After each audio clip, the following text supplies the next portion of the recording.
Hello, welcome to Making Photos. I'm Ian Butterfield. Do you want to know how to make tiny planet images, like the one on the screen here?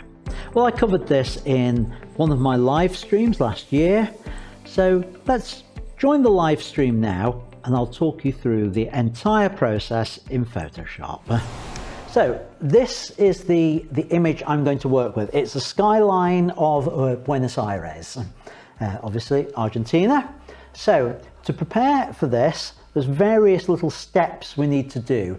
And if you're going to be doing these, it's worth thinking about your image to start with. What you want is something that's long and thin, really. Now this isn't quite I would say it isn't quite thin enough and long enough for the effect to really work. But it's also, I can solve that and solve another problem, because it's got to go round in a circle. So you've got to think about how you're going to join the two ends up on your image. So I'm going to do it by duplicating this and flipping one half of it. So the first thing I want to do is I want to look at the image and see if there's anything I need to clean up before I do that duplication. And I can see down at the bottom here that there's just a couple of little details that do need sorting out. So I'm going to get a clone brush, spot healing brush should do this. And if I just paint that out, and that's done.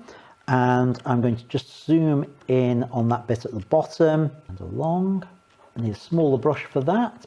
But if I make a small brush and go down, that should deal with that. That's close enough. It's not perfect, but it doesn't need to be for what we're doing. So now I've done that, next thing I need to do is, this is currently the background layer. I want to promote it to being a layer in its own right.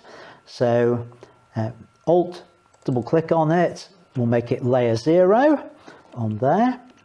And I now need to double the size of the canvas for it. So image, canvas size. So I'm just going to go to percent and say 200%. We'll put that over onto one side and I'll say OK. Let me just move that into there. Alt and click, goes to the move tool. Alt and click duplicates the layer, and just position that. Now you can see I've got the two layers down here.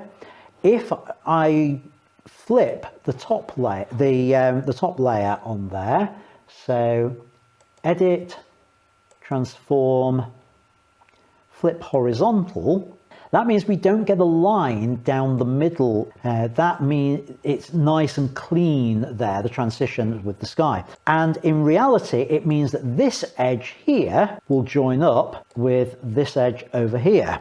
Okay, so now I've done that, I need to flatten these two layers down or merge them. So layer, merge layers. Once I've done that, I've got to invert it. So I'm going to choose image, so edit, transform, and rotate 180 degrees. I need to make it a square image. Image size, and what we do, we set the height to be the same as the width. So 11520. This is going to be a big one. So now you can see I have a square image. So now filter, distort, polar coordinates, and hit OK. I possibly should have done this with a lower resolution image, but anyway, you can see with a high res image that we end up with a planet with all the skyscrapers sticking out, which I think looks pretty cool on there. So I can crop that down if I want. Now, one other little tip that I do with these is I like, with this particular technique, you'll see it's completely symmetrical across. So this is mirrored with that and so on. So what I tend to do is well, if I hit Control-T for free transform, I tend to give it a little bit of a rotate. It just breaks that symmetry up a little bit so it doesn't look quite so obvious. So having done that, So now I can crop it, crop tool, and if I say 1 to 1, bring in and on there, and that is the finished image.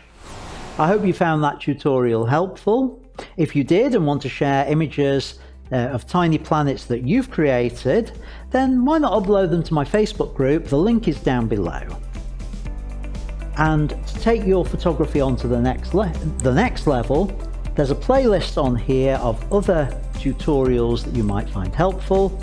And here is another Photoshop tutorial, this time about compositing the moon and a crane together.